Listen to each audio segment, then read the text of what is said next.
Welcome to Recharging with Champion, and today is the wheel of topics. Remember that if I land on a red, that means I have to go without any editing. A yellow is going to be basically a story. Blue is going to be explain something like I'm explaining it to a teenager so that you can then take it and put it in your own social media. And then green is just some motivational stuff that I'm doing right now. So let's spin and see what we've got. Notice I'm running out of reds. I need to add a few. That is just because I've done them. So go back and check prior episodes if you want to see those. All right, today we are looking at a yellow. And so this is the internet told me to ask this. Oh man, how often do we get clients that come to us and they have done all of their search on ChatGPT or Gemini or whatever their AI choice or even Google, and they come to us with all of these questions. So let's first talk about a question that I don't want to call it a dumb question. It's not a dumb question. It's not an applicable question anymore. And that is one that I get from, and I know people have been Googling when they say, is there a prepayment penalty on my loan? Unless you are doing a non-QM loan. So if you're doing a Fannie, a Freddie, a FHA, USDA, VA conventional loan, those prepayment penalties are gone. So that question does not even need to be asked anymore.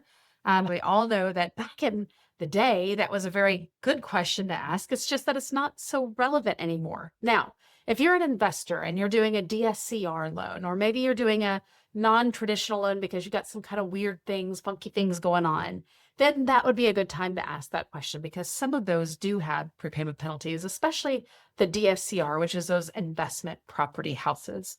Now, here is a question that the internet might tell you to ask that I think is a really, really, really good question. Go back and look at your realtor, at your loan officer, and go back to their reviews and see if their reviews are speaking about a person that you would want to work with. I think the internet is super helpful when it comes to vetting a professional service. I mean, guys, we're talking about buying one of the biggest things that you're going to buy in your lifetime. Probably one of the top 10, right? You might buy a couple houses. Maybe you win the lottery and you buy a jet. Who knows?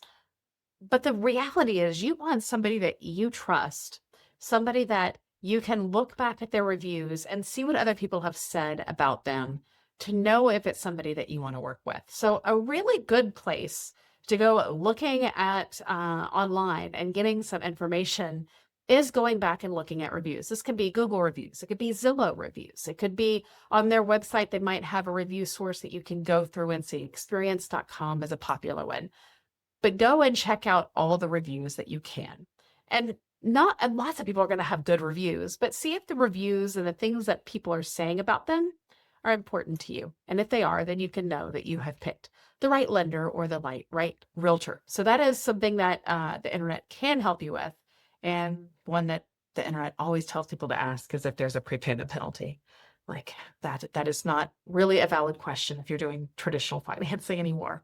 All right, I hope that was helpful, and we will see you next week with the wheel. Stay tuned for your challenge this week. Remember, on Friday, I always have a challenge for you to do from Friday to Monday. This is your weekend business development trial challenge to really grow your business over the weekend. Stay tuned. We'll see you then.